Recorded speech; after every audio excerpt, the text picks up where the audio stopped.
A wonderful day to all of you. My name is Steven Nelias, I'm Noli Baguio. and we are your hosts for the Emo Podcast. Ang kaning Emo Podcast is, di ba, IMO, in my opinion. Kami magungduha, we work at the feast, we minister to a lot of people, and naay mga butang o mga topics nga maybe current events nga dili ka nato ma-talk about sa feast no nga naagi may mga opinion o comments about it, and we know among opinion makatabang pod sa uban.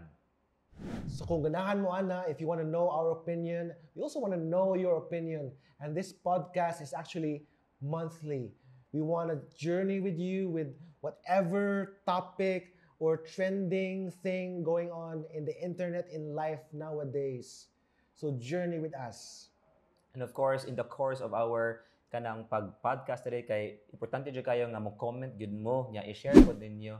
Kaya again, this is mga Bisaya man sa taday no, dili naman para Bisaya, but mostly Bisaya atong atake karon kay para Bisaya represent pod na no. So basta kanang anyone who are interested to know about a lot of things in our opinion, kay we invite you to join us sa Emo Podcast every month and hope to see you in our first episode.